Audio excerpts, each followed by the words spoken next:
For today's video nga pala guys ay pupuntahan natin ang isa sa pinakasikat na tourist spot dito sa Malungon, Sarangani. Walang iba kundi ang Skyline Rides ng Kalon Barak. At yun nga guys, hindi na kami nagpatumpik-tumpik pa at umarangkada na agad kami. At bago kayo makarating sa Skyline Rides ng Kalon Barak ay kailangan ninyong pagdaanan ang ganitong klaseng mga kalsada. Dahil nakikita nyo naman na halos hindi plain ang kalsada dito at halos paangat ang lahat.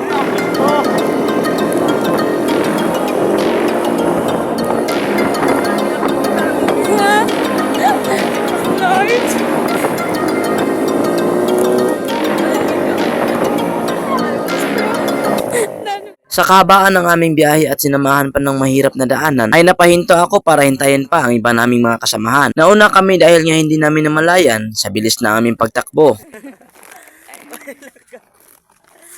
Ilang segundo na ang lumipas at unti-unti na rin silang dumating. Dito nga ay nag-expect ako na malapit na kami kung saan ang Kalon Barak. Ngunit nabigla ako sa sinabi ng isa sa aming mga kasama na hindi pa raw kami nangangalahati. Ha?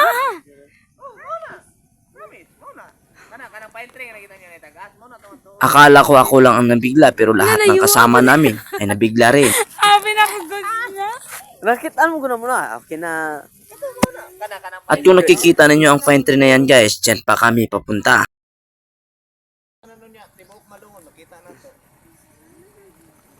Papunta tayo ngayon sa Kalon Barak at yan nga, in-expect namin na napakalapit kay.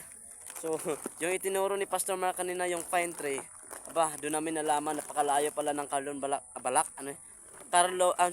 Ano yan?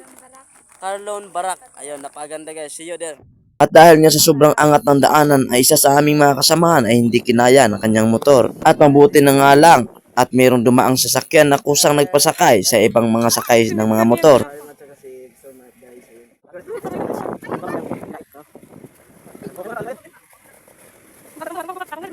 Two hours later. Grabe, dahil sa sobrang ganda ng lugar ay tanaw na tanaw mo ang Malungon, Sarangani.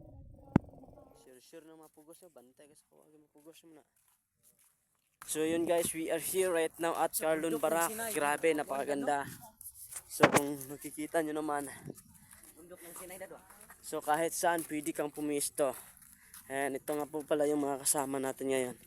Ayan, from Alabillan, of course, Pastor Mark is here also. Ayan, with his wife. So again, ayan, napaganda guys, grabe. Pero kita pang tao din, no? Pero kita pang tao. Ayan po si Pastor Radyo. Grabe. Grabe guys, unang pwesto ko pa lang ay namangha ako sa tanawin. Isa ito sa hindi ko mapaniwalaan na makarating ako dito sa lugar na ito.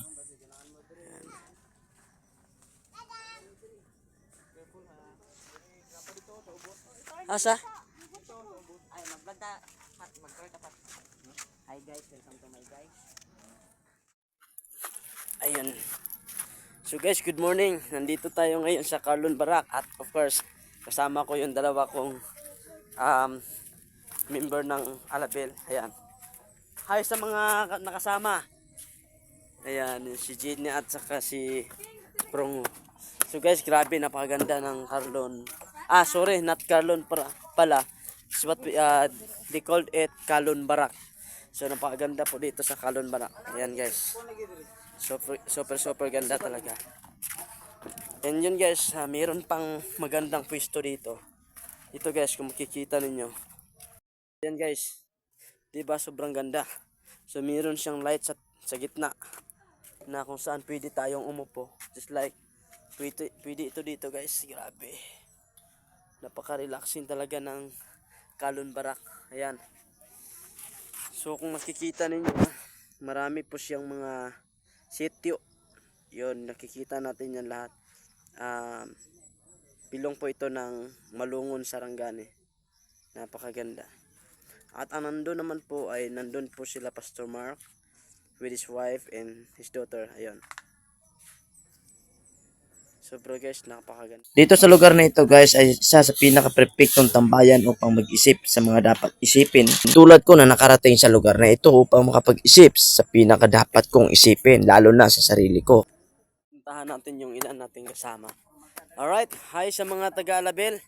Hey, hi sa mga taga-Alabel, ayan.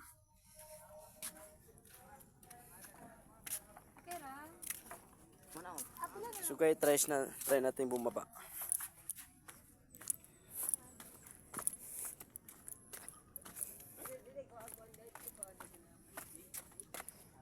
So wow, napaka-nice. May tao ba? Kala ko guys, may tao. So pwede kayong mag-usap-usap sa dito mismo.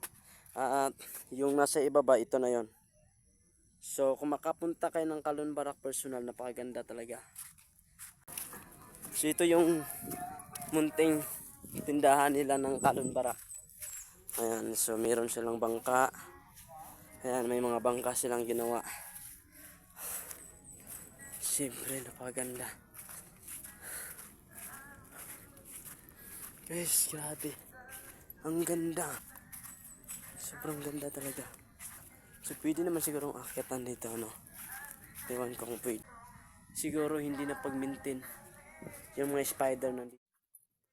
Ayan. Ouch. Natinigan pa ako.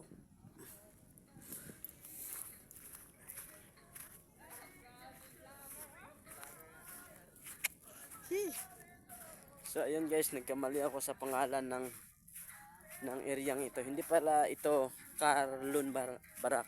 Ito po pala ay Kalon Barak. So, yung tamang pagbigkas pala ay hindi Kalon. Grabe ganit yun.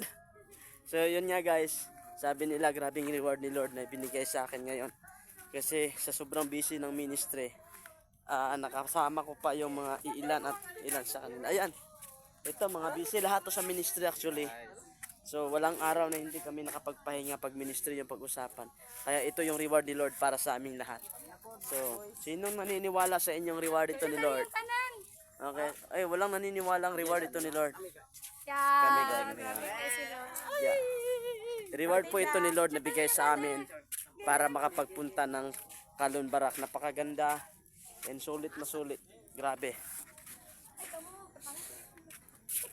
So guys, again, nandito tayo sa anong tawag nito dito?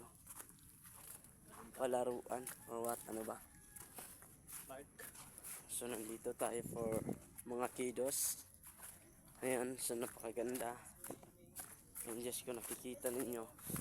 Sa likod ko guys, napakaganda. So meron silang playground dito sa loob ng Kalon Barak. For kids only. I don't know kung kids only o wala. Sige na. Guys, Genie is there.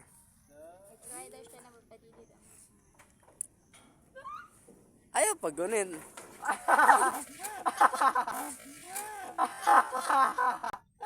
Nabasa.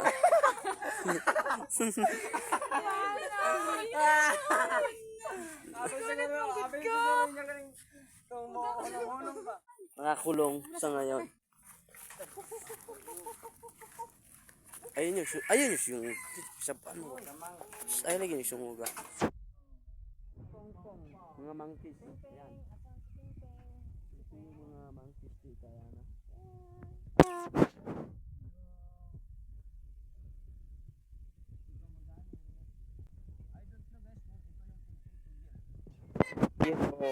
Ha? Banog ne? Banog ne?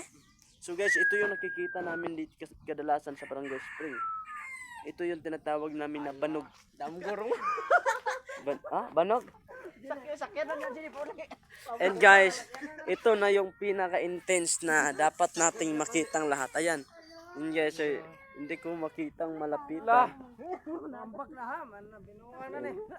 Ay, ito, meron siyang, malala ka, rag-ambakon. Rag-ambakon ako.